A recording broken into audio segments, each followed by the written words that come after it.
I didn't plan on staying in Ashford long. It was the kind of river town you pass through without rolling down the window, where the air always carried a sour tang from the paper mill and the rain pooled black in the potholes. But the paper I was interning for barely covered my stipend, so when my editor said he knew a cheap place near the riverfront, I didn't argue. The boarding house was a sagging two-story brick, paint flaking like a sunburn, with rust bleeding down the gutters. Inside, it smelled of wet plaster and old smoke. You could hear everything. Doors shutting 3 rooms away, someone's TV murmuring through the walls, rats scrabbling in the crawlspace overhead. My room was barely big enough for a twin bed and a desk, but the rent was low, and that was all I needed. I shared the floor with Joel. He was maybe mid-30s, gaunt, always in the same denim jacket, no matter the weather. He worked the night shift at the mill, so I rarely saw him except when he was smoking on the back steps, nursing coffee from a chipped thermos. He wasn't unfriendly, just strange. He carried an air like he knew things other people ignored. The first time he mentioned the truck, it was one of those damp nights where the rain had stopped, but the streets still glistened under the streetlights.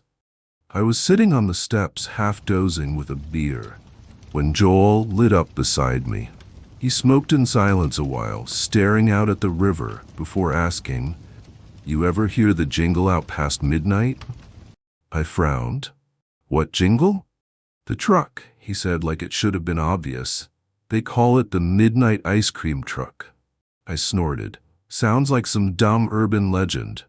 Joel didn't laugh. His eyes stayed on the river, the ember of his cigarette burning low. "Legend don't make your neighbors disappear." He told me about a guy from the mill, Porter, who'd gone missing a couple months back. Walked home along the levee after his shift and never showed up. His sister swore he'd been scared of something, kept talking about music nobody else could hear. When they cleaned out his locker, they found a recorder. Joel claimed he had a copy of the file. "You want proof?" he asked, already pulling out his phone. I should have said no. I should have told him I wasn't interested in campfire stories. But something in his face made me nod. The recording was rough, static chewing at the edges. At first it sounded like any ice cream truck's tune, cheerful, looping, faintly metallic. Except it dragged, like the tape itself was waterlogged, and underneath the melody was something else.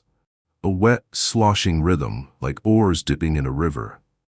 Then, faint and close to my ear, a whisper. Just a breath. Just enough to know it wasn't wind. I ripped out the earbuds. What the hell was that? Joel stubbed out his cigarette on the railing. That's what Porter heard before he vanished.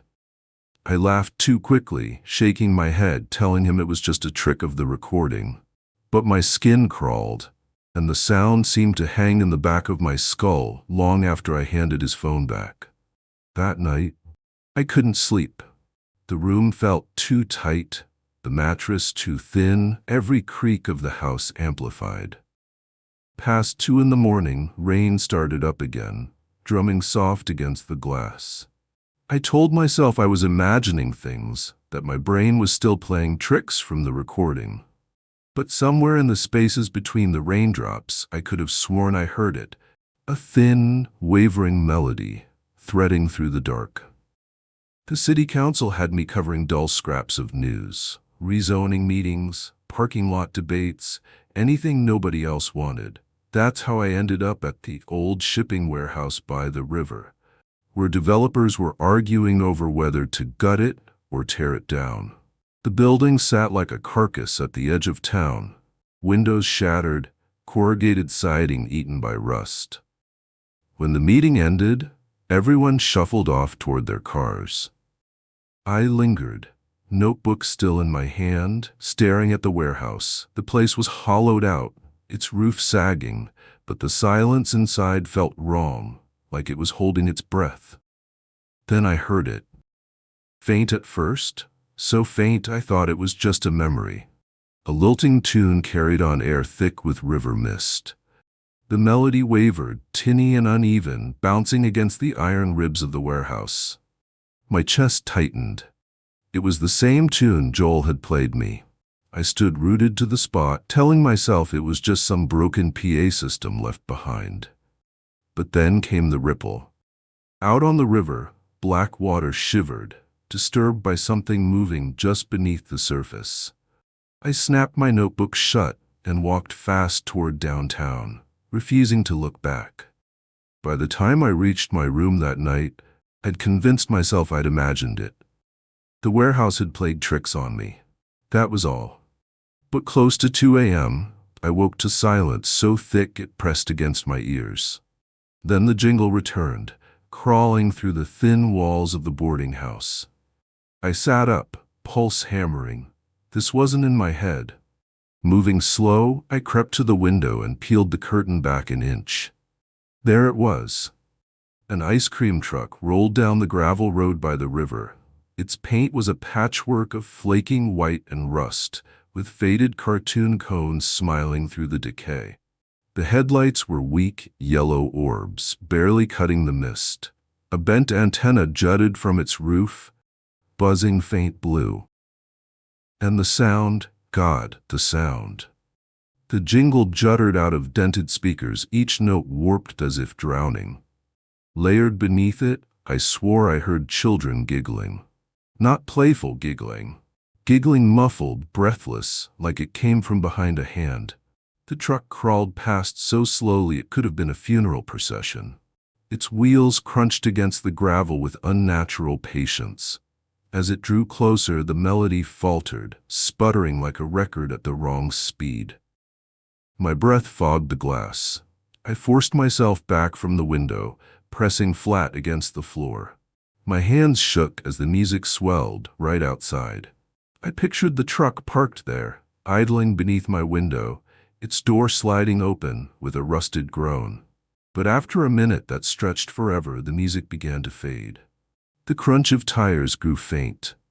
When I dared to peek again, the street was empty. I didn't move until the clock blinked past 3. By then, my whole body felt wired and hollow, every nerve strung tight. Sleep never came back. Only the memory of that warped melody, carrying laughter that didn't belong to any living child. By morning, I was half convinced I dreamed it. The truck, the jingle, the laughter. It felt like something a tired brain stitched together out of Joel's story and a bad night's sleep. But when I ran into Joel in the kitchen, his eyes told me otherwise. He looked at me, then at the window behind me, then back, like he could already read what I'd seen. "You looked," he muttered. I froze. "What?" "You went to the window." He set his thermos down hard on the counter, coffee sloshing. "That's how it starts. You hear it, you look, and then it knows you." "Joel, stop." I tried to laugh, but it came out dry. "It's just a truck." He shook his head slowly, cigarette already between his fingers, though we were indoors. "A truck don't follow you from town to town. I heard it when I was a kid, in Ohio, then in Indiana, now here. Doesn't matter where I go, it finds me eventually. That music is a hook. The more you listen, the deeper it sets." I left him standing there with his cigarette burning low, but his words clung to me the rest of the day, echoing louder than the town hall arguments I was supposed to be writing up. That evening, scrolling through old local forums for leads on a zoning article, I typed the phrase on a whim: "Midnight ice cream truck." To my surprise, threads popped up, buried deep in the archives. Most were nonsense, kids daring each other to listen for it, teenagers posting blurry night photos. But one username kept appearing: Addie Sloan 93. Her posts were different. Not jokes, not dares. Just clipped warnings: don't follow the sound, don't answer it, don't eat anything they offer. I DM'd her. To my shock, she replied within minutes. Her first message was just one word: "Why?" I told her I'd heard the music outside my window, that it felt real, not just a story. There was a long pause before she answered. Then it knows you. The song isn't music, it's a signal. If you ignore it, sometimes it passes. If you respond, open the door, look too long, it gets stronger. It can step closer. I stared at the blinking cursor, sweat prickling the back of my neck. Finally, I typed, "What is it?" Her reply came like a blade sliding between ribs. "It's a collector.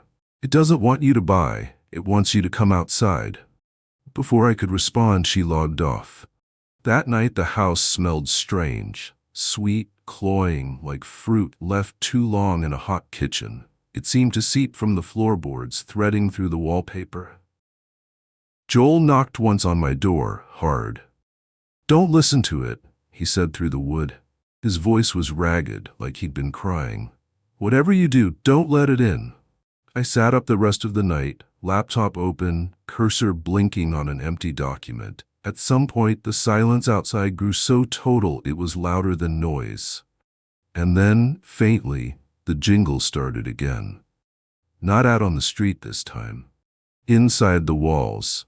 The first notes were faint, seeping up through the plaster like water through a crack. I pressed my ear to the wall and nearly screamed, because the melody wasn't outside anymore. It was crawling through the bones of the boarding house, rattling picture frames and humming through the radiator. I backed away, heart punching against my ribs. My laptop screen flickered once, then again, before a file opened on its own. The recorder Joel had shown me, except now it was playing without earbuds. The warped jingle filled the room, tinny and sharp, and underneath it came a whisper, clear as a voice just behind me. "We're outside." The lights in the hallway flickered. Then the pounding started. At first it was soft, like a child knocking politely at a door. Then harder, insistent, rattling the hinges. Doors up and down the hall shuddered. I grabbed my desk chair and jammed it under the knob just as something slammed against my own door, hard enough to splinter the frame. "Joel!" I shouted, throat raw. From somewhere down the hall, he screamed back, "Don't open it, don't!" His voice cut off, swallowed by the sound of glass breaking and the groan of wood tearing. I crawled to the window, forcing myself to look. Not one, but 3 trucks idled in the courtyard, their headlights casting sickly halos across the wet gravel.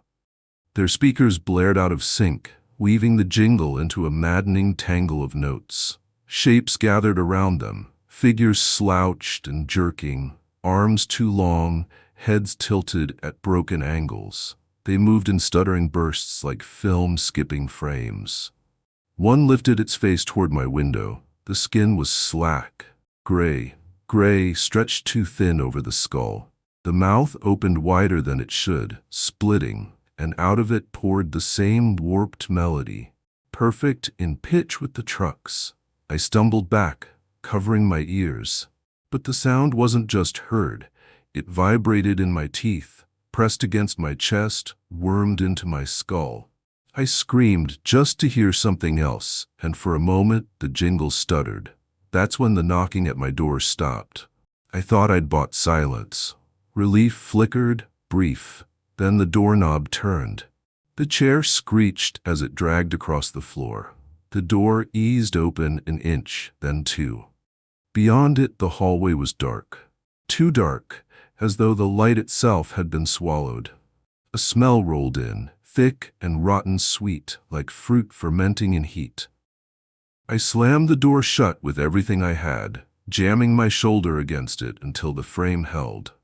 My body shook with the effort. From the hallway came a chorus of voices, high and thin, chanting along with the music in a language I didn't understand. Each syllable landed in my bones like nails driven into wood. Desperate, I did the only thing I could think of. I screamed again. Louder, louder until my throat tore raw. The voices wavered, the pounding resumed but weaker, off rhythm. It was working. My noise was drowning theirs. For a moment, the house fell silent. I slumped against the door, lungs heaving, throat burning. Then, faint and deliberate, 3 slow knocks came from the window behind me. I froze, staring at the window pane. The glass rattled, the slow knocks continuing, patient, deliberate, like a guest waiting to be let in. I turned, throat aching from my last scream, and forced myself to look. 2 faces pressed against the glass. Their skin gleamed like wet wax, stretched thin until it was almost translucent. Eyes black and wide, teeth small and many. They weren't breathing, not blinking, just waiting. The jingle outside dropped away, replaced by something worse. Silence thick as syrup, vibrating in my ears. The trucks idled with their headlights cutting the dark, but no music spilled from the speakers. The creatures wanted me to listen. To break. I stumbled backward until my heel hit the closet door. My chest seized as I remembered the voice from the jingle. Your closet. The knob rattled, slow at first, then violently, like someone inside was trying to get out. The wood buckled outward. I thought of the figure I'd seen before, its arms flailing in impossible rhythm. The thought that another one waited just beyond the thin panel nearly broke me. I had to leave. Now. I grabbed my backpack and bolted for the hall. The chair screeched across the floor as I yanked it away and flung the door open. The corridor stretched long and empty, but it didn't look right. Corners sloped at impossible angles, and the light bulbs burned with a reddish tint. The air reeked of that sickly sweet rot. Joel's door hung open at the far end. I ran toward it, needing to see him alive, to know I wasn't alone in this. He was there, or at least something wearing his shape. His body was rigid, arms stuck at his sides. His face sagged as if it were melting, features drooping like candle wax. His mouth opened, and the jingle poured out of him in perfect mechanical clarity. No, I whispered, shaking my head. No, you're not him, you're not. His arms shot up, jerking like marionette strings pulled by invisible hands. The sound rose, shrieking. I turned and ran. The stairwell yawned ahead, but the steps seemed to pulse, rippling under my feet.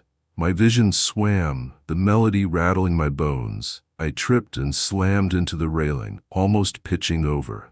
I caught myself and screamed, not words, just raw noise. My own voice cut the sound for a moment, a crack of daylight in the dark. I used that gap, forcing myself down the stairs, through the warped foyer, and out the front door. The courtyard swarmed with figures. They were everywhere, perched on lampposts, crouched in the grass, spilling from the backs of the trucks like mannequins tumbling from a dumpster. Their heads all turned in unison toward me. My car was 10 yards away. 10 yards, and I'd be out. I sprinted, lungs tearing, throat raw from the endless screaming. The nearest figure moved, a sudden, jerking lunge. Its jaw unhinged, wider and wider until the skin split. The jingle erupted from its throat, blasting in my ears. I screamed back, louder than I thought my body could manage. The sound cracked, shredded, but it held. The creature reeled, twitching, and I slammed into my car door. Keys. Where were my keys? My pocket? My shaking hands fought with the lock, the chorus of voices rising, drowning the night. The jingle cut in and out like bad radio, skipping, faltering. The engine roared to life. I floored it, tires shrieking as I plowed through the narrow alley between 2 of the trucks. Shapes slammed against the windows, palms smearing gray streaks across the glass. But none of them made it inside. I didn't stop driving until the highway opened before me, lined with cars, bright with streetlights. Civilization. Noise. People. Only then did I let my voice break into sobs. The jingle still echoed faintly in the back of my skull, a melody I knew I'd never forget. But for now, at least for now, it was drowned beneath my own ragged breathing. And I understood what Addie Sloan meant. If they came back, if they ever found me again, there was only one defense left. To scream louder,